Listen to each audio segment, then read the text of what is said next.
Sehen Sie mit dem Motorrad in 15 Tagen durch 10 Länder. In Teil 3 fahren wir nun von Ksamil über Kastrati nach Pogradec. Am 8. Tag unserer Rundreise fahren wir von Ksamil in Albanien nach Kastrati in Griechenland zu den Meteor-Klöstern.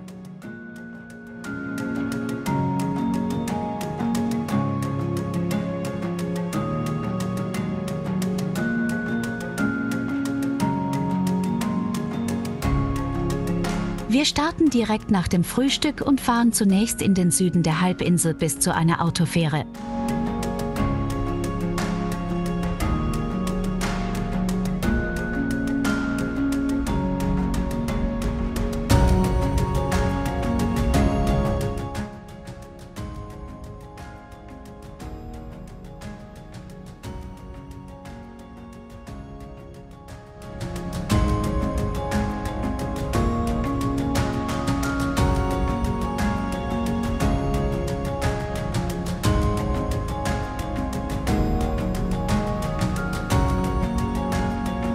Den Fährmann ist bewusst, dass die Touristen gerne seinen hohen Preis zahlen, da man sonst einen sehr großen Umweg in Kauf nehmen müsste. Es lohnt sich aber auch wegen dem Blick auf die schöne alte venezianische Dreiecksburg am Vivari-Kanal. Dennoch muss man gerade mit den Motorrädern aufpassen, sobald die alte Seilfähre anzieht, schaukelt es etwas unangenehm.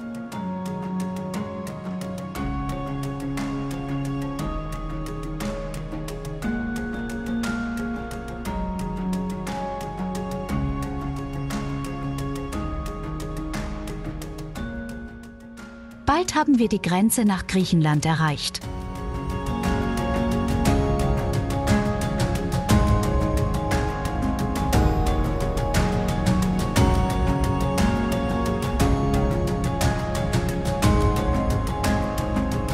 Nach einer kurzen Passkontrolle überqueren wir den Fluss Manila und fahren weiter in Richtung Igoumenitsa. Von dort aus geht es zunächst auf einem kleinen Autobahnabschnitt gen Osten.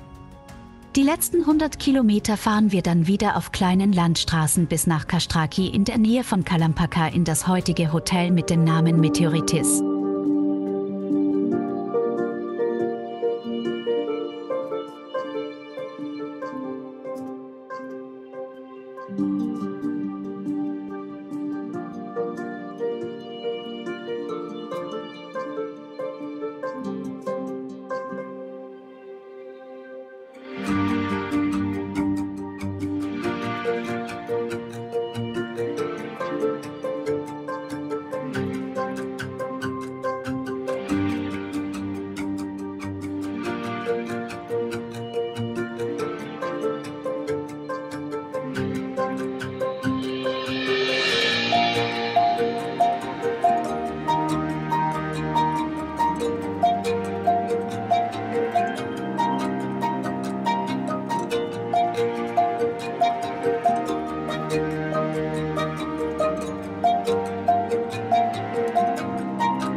Zu den beeindruckendsten Sehenswürdigkeiten Griechenlands zählen nach der Akropolis in Athen mit Sicherheit die Meteora-Klöster.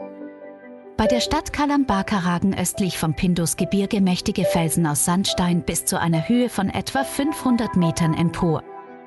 Auf deren Gipfeln wurden einst 24 Klöster errichtet, in 6 davon leben auch heute noch Mönchen und Nonnen. Die Klöster zählen mittlerweile zum Weltkulturerbe der UNESCO und werden auch gerne als schwebende Klöster bezeichnet, da sie bei Nebel oder tief stehenden Wolken fast so wirken.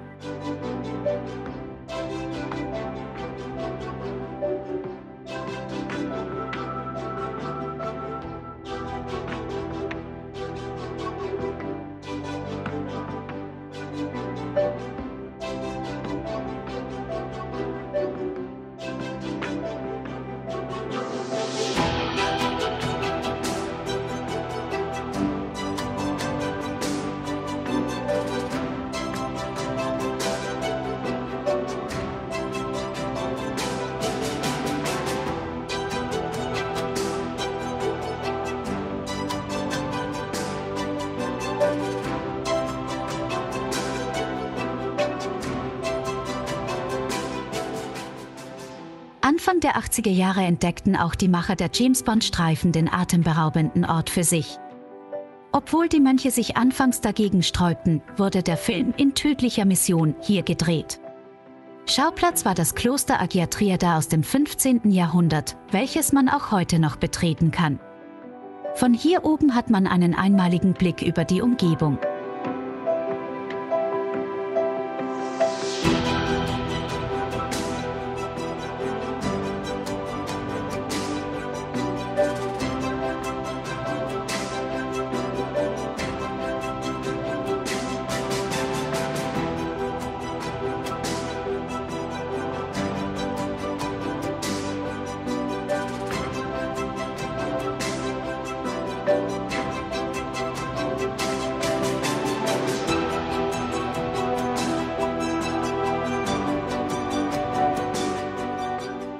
Am 9. Tag fahren wir zunächst einen Rundkurs um die Meteora-Klöster, bevor wir uns auf den Weg nach Pogradec in Albanien machen. Unser Zeitmanagement erlaubt es leider nicht, eines der Klöster zu besuchen, denn bereits morgens um 8 Uhr warten schon jede Menge Touristen auf die Öffnung der Klostertore. Wir müssen heute insgesamt 3 Grenzübergänge meistern, und zwar von Griechenland nach Albanien, von Albanien nach Nordmazedonien und von Nordmazedonien wieder nach Albanien. Unterwegs werden wir am großen Prespasi vorbei, bis zum Südufer des Orizis fahren.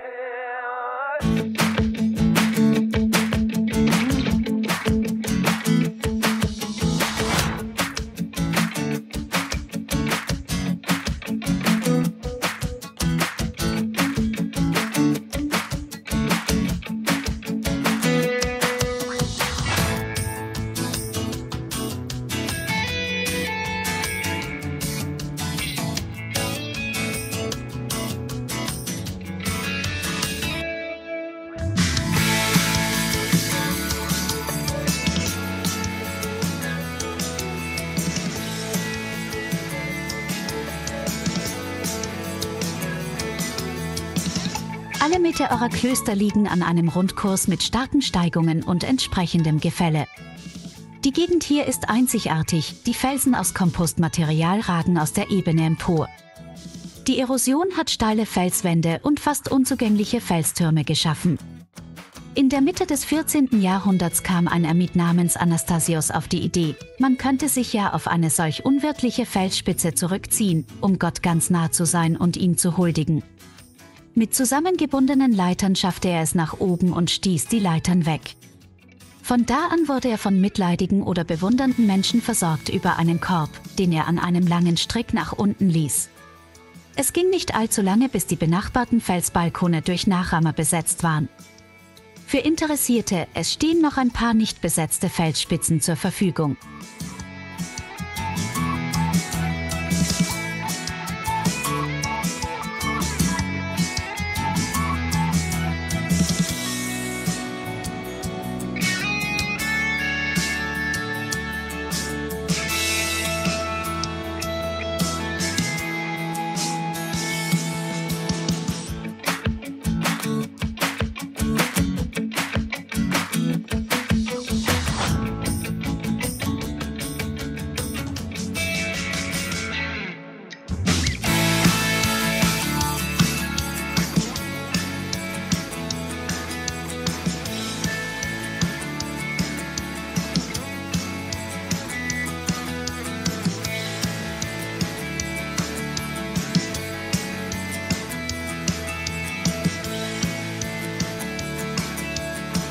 Unser Fazit: Wir waren begeistert.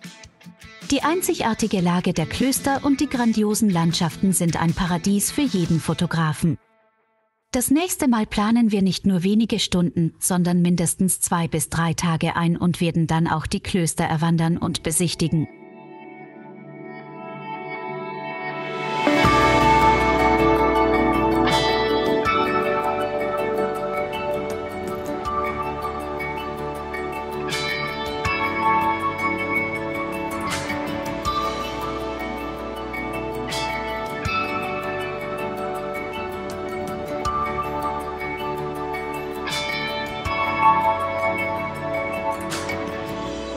Nun fahren wir weiter zu unserem nächsten Zwischenstopp nach Kastoria, der Hauptstadt des Pelzhandels. Die Stadt ist nicht nur in Griechenland, sondern weltweit für ihre Pelze bekannt. Die Einwohner von Kastoria haben vor Jahrhunderten die Kunst der Pelzfertigung von den Konstantinoplern erlernt. Bald gründeten die Einwohner von Kastoria ihre eigenen Werkstätten, die in alle großen Städte Europas lieferten. Verkaufsläden sind in der ganzen Stadt zu finden. Wir werden an den gleichnamigen See fahren. Der See verschafft der Region schon seit der Jungsteinzeit Leben in Hülle und Fülle. In dem bedeutenden Feuchtgebiet wohnen mindestens 150 Vogelarten. Und er zählt zu einem der wichtigsten Feuchtgebieten Griechenlands.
Wir fahren weiter in Richtung Grenzübergang nach Albanien zum Prespasi im Dreiländereck von Albanien, Mazedonien und Griechenland.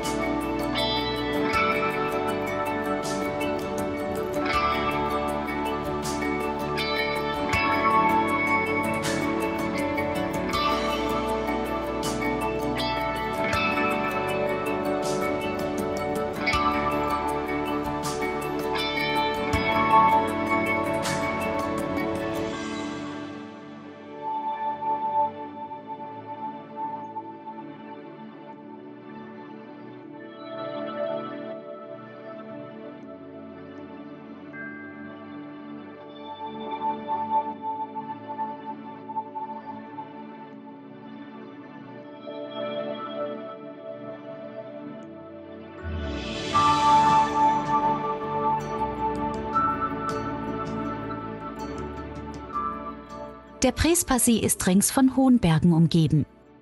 Seine Ufer verfügen über schöne Strände und es gibt mehrere kleine Inseln. Schöne Blicke hat man vom Galizia Nationalpark. Er dehnt sich über eine Fläche von 273 Quadratkilometern aus. Die Nord-Süd-Achse beträgt 34 Kilometer, die von Ost nach West bis zu 10 Kilometer. Der Wasserspiegel liegt auf 849 Meter über dem Meeresspiegel. Der größte Teil des Prespasees liegt in Mazedonien. Am See selbst gibt es so gut wie keine touristische Infrastruktur, wir finden dennoch eine Gaststätte, die extra für uns öffnet. Nach dem Mittagessen fahren wir nach dem Grenzübergang nach Nordmazedonien über einen kleinen Pass zum Oretsee. Der Oretsee ist ein wahrer Geheimtipp. Er ist der größte See Mazedoniens und in den ehemaligen Staaten Jugoslawiens ein beliebtes Reiseziel. Europaweit ist der See noch nicht so bekannt, hat aber das Zeug dazu, bald ein Publikumsmagnet zu werden. Es gibt viel zu sehen, beispielsweise das bezaubernde Städtchen Ohrid mit seinen weiß getünchten Häusern, die Kirche St. Jövan Kano sowie das Kloster Svetinom. Seit 1980 sind der Orizi und Oriz selbst Teil des UNESCO-Welterbes. Der Orizi ist darüber hinaus auch für Wissenschaftler höchst interessant. Der See gehört zu den ältesten weltweit. Er entstand wohl schon vor etwa 5 Millionen Jahren. Da der See keine nennenswerten Zuflüsse hat, konnte sich hier eine ganz besondere Flora und Fauna entwickeln. Viele der in Europa seentypischen Fischarten fehlen. Dafür gibt es beispielsweise die Orytforelle, die nur in diesem See heimisch ist. Es besteht eine unterirdische Verbindung vom Orizi zum 200 Meter höher gelegenen Prespa-See. Die beiden Seen werden durch das Galiziergebirge voneinander getrennt.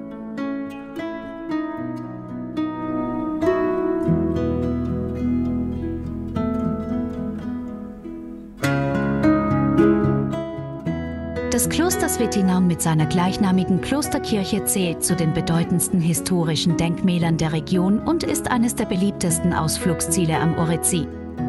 Das Kloster wurde zwischen 893 und 900 von dem Gelehrten Naum erbaut.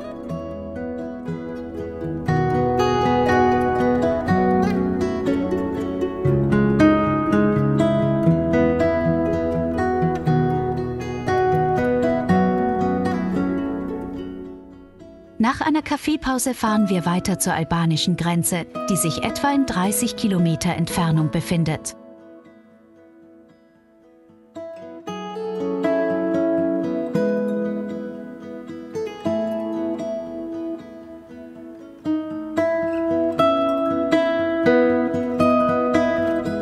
Im nächstgelegenen Ort Pogradec werden wir heute im Hotel Perla übernachten.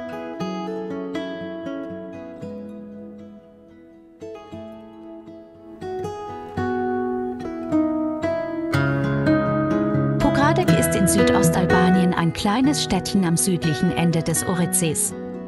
Trotz langer Geschichte bietet der Ort leider nicht viele Sehenswürdigkeiten. Die Seepromenade und eine Fußgängerzone sind aber sehr schön. Das Umland ist recht gebirgig. Dank der Lage auf über 700 Meter ist die Stadt ein beliebter Aufenthaltsort, um der Hitze während der Sommermonate in den albanischen Ebenen entgehen zu können.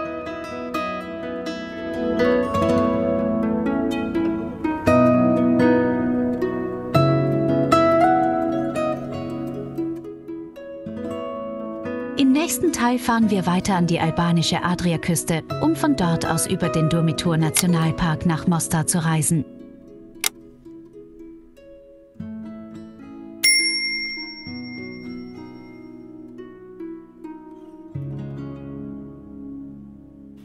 Mich würde es freuen, wenn ihr auch das nächste Mal dabei seid. Bleibt gesund und bis dann.